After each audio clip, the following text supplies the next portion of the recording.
The beginning of a new year always feels like an invitation to slow down for me. Not to reinvent myself or set ambitious resolutions, but to pause long enough to actually listen. To notice what stayed from the year before, what shifted quietly, what changed me in ways that didn't announce themselves loudly, but nevertheless altered how I move through the world. And of course, run Pink Maharani.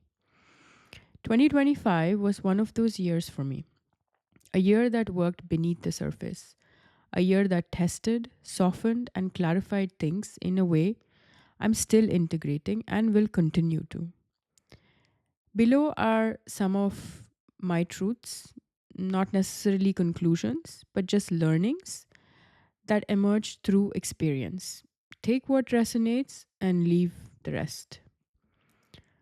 One of the strongest realizations I had was around this idea of purpose. I've always had a very strong sense of having meaning, purpose, a calling, a destiny in my life. Somehow they sound beautiful, but they also carry a strange heaviness, I realized. They feel permanent, almost binding, and I feel for many people that sense of permanence becomes overwhelming or even frightening, which it started for me.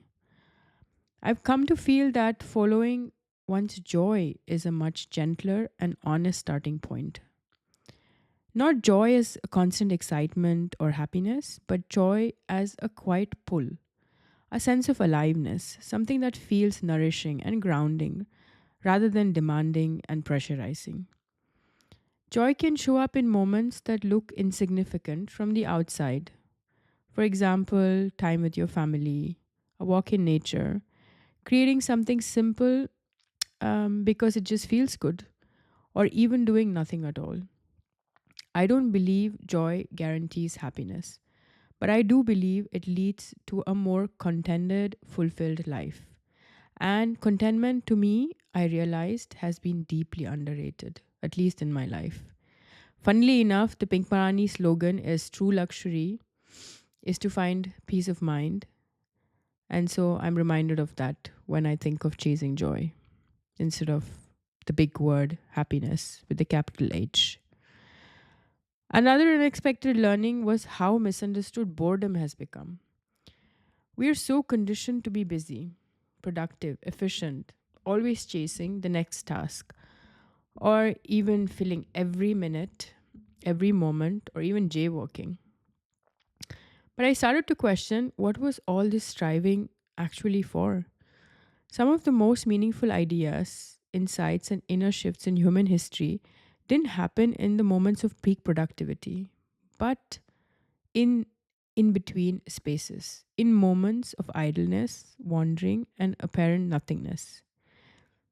This entire newsletter, for example, was sort of a download I received while I was in the tram without my phone.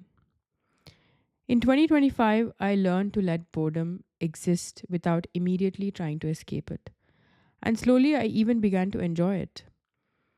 Boredom creates space, and space is where things land, where clarity forms, where something new can emerge without being forced. In the age of AI, it is no surprise our human skills shall be tested. What we can preserve and hold on to is really our unique, fresh aspect on creativity and imagination. This is very human. This, I truly believe, from all the experiences I had in 2025, can be achieved and preserved through the simple act of being bored. Closely connected to this was another deeper understanding of being versus doing. I spent some time last year in a room of full of high performing leaders, CEOs, directors, people trained to execute and deliver, like me. I did this workshop. I actually co led it, co facilitated it, part of the BMW Foundation. The underlying belief was familiar to my own. Doing leads to progress, action creates results, and yet again and again, life showed me something different. Being is not passive, being is powerful. Presence, inner alignment, and state of consciousness matter far more than we tend to admit, me being guilty of that as well. When I dug deeper, from a Jungian perspective, from the famous Carl Jung, we're not merely isolated individuals moving through life by sheer will and effort. Jung spoke of different layers of psyche. Of course, I'm paraphrasing and dumbing it down way too simple.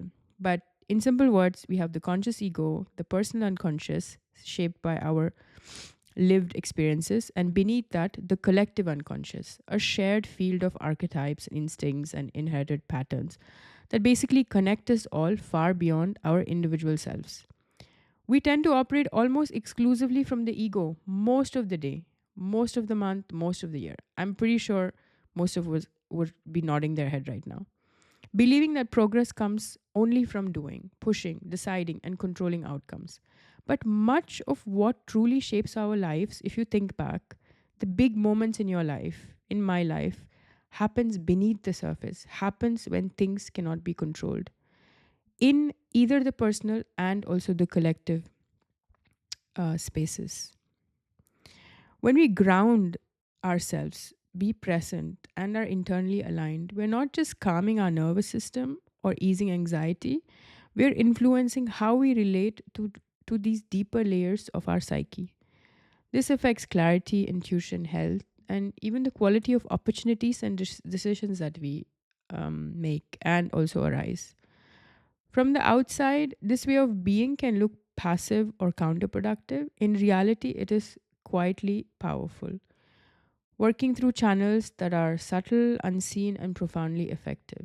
And I can only recommend it after the several experiences I've had in 2025. Another major learning was around attention. Our attention has become the most valuable commodity of our time. No other thing is at risk at the moment than our attention, constantly pulled by news cycles, social media, outrages, trends, endless scrolling. The dopamine hits that we all love are short lived and addictive, leaving us restless and fragmented, which we all know and have experienced. Long term contentment, however, lives somewhere else, in particular in our serotonin levels, that supports a steady sense of calm, emotional balance, and long term contentment. The kind that comes from presence, grounding, and meaningful connections rather than stimulation, which is in the slower rhythms, in presence, and in depth. So in 2025, I became more conscious about where I place my attention and what deserves my attention, most importantly. Not only in what I consume, but also in how I expend my precious energy and respond to situations and relationships. When something triggers me, for example, that causes discomfort or anger, I try not to immediately discharge that energy outward. Instead, I sit with it, turn inward, no matter how uncomfortable it is, and ask, what is this moment here to teach me? Why is this happening? What is the teachable moment of this situation? Sitting with this is rather uncomfortable, but reacting is worse, I learned. And this is where I learned to hold this power, this kind of power or shakti, as they call it in Sanskrit, within me and not easily dispense it. And this is what, in the long term, creates this energetic currency that drives our rootedness, maturity, growth, and overall prosperity. This has been a big, big learning for me in 25. Another shift that stayed with me from something I heard on a podcast, I'm a podcast addict, by the way, is moving from I should to I feel. Most of our shoulds are inherited, shaped by society, expectations, and external narratives. From shoulds, of course, come wants, and from wants come pressure and striving. But I feel speaks a different language. It speaks from the body, from our intuition, from our inner sense of truth. A simple example: I'm hungry. I should eat a salad. I want a burger. Neither is truly honest. I feel like nourishing my body is different. When the body is nourished, a lot of the noise disappears. How simple. In 2025, I questioned my shoulds relentlessly. I should be ambitious, I should change the world, be successful, etc., etc. I analyzed them and shifted the narrative to I feel. I feel like creating deeper stories that nourish people. I feel like achieving that does not burn me out. Simple things like this. Thus, decisions that were made on this basis became more holistic and far more honest. It started to feel more like a path I was walking than a checklist that I just wanted to cross out. Moving forward, authenticity became a recurring theme for me in 2025, even though I personally do not like that word because I just feel that it is overused and worn and polluted in a way. However, if one strips the word of its, if it's branding and the Instagram aesthetics, authenticity is actually very simple and extremely essential, especially in 2026. If we do not know who we are, what we stand for, and what we believe, the coming times, I truly believe, will be destabilizing, personally and as a collective. In 2025, I felt like I was on a testing ground. Personally, me and a lot of people around me. It was incredible to see the amount of people being tested, suffering, also put in situations and places where there were no choices in a way, feeling unstable, anxious. Values were questioned, systems were strained, both personally and collectively. 26, however, feels a bit different now. So, if I could explain this symbolically, it carries the energy of the fire horse, the fast, powerful, and unforgiving fire horse. So, 25 was the year of this snake, if you symbolically speak. Thus, enough of the shedding has happened in 25, as on a personal level and on a collective level. It really can carry us forward. If not, it will expose what hasn't been looked at and owned up to. So, authenticity is no longer an optional thing to have on the side. I think it will become and is strongly becoming the North Star that none of us can ignore anymore. Even if it has to shine as bright as possible, that at some point it starts hurting our eyes. But I think this will be our guiding light as we move forward. And this was very clear to me in 25. All of this ultimately leads back to one fundamental point to me is know thyself. Socrates said it in a way provocatively, but I think also beautifully in his famous quote, an unexamined life is not worth living. And I attest to that. So, knowing oneself for me has really become not just a destination, but a continuous unfolding. And it has been really the most fascinating part of my journey in 2025 and the one that I intend to deepen in 2026. And this is also where I intuitively feel Pink Marani is headed as a company, as a team, and also as our vision.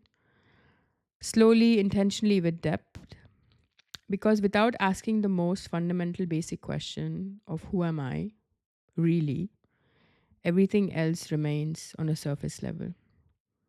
So I'm deeply curious about what lies ahead, not because it will be easy, for sure not, but because I truly believe it will be real, which is what we all crave to feel and experience. So let's see where the journey takes us.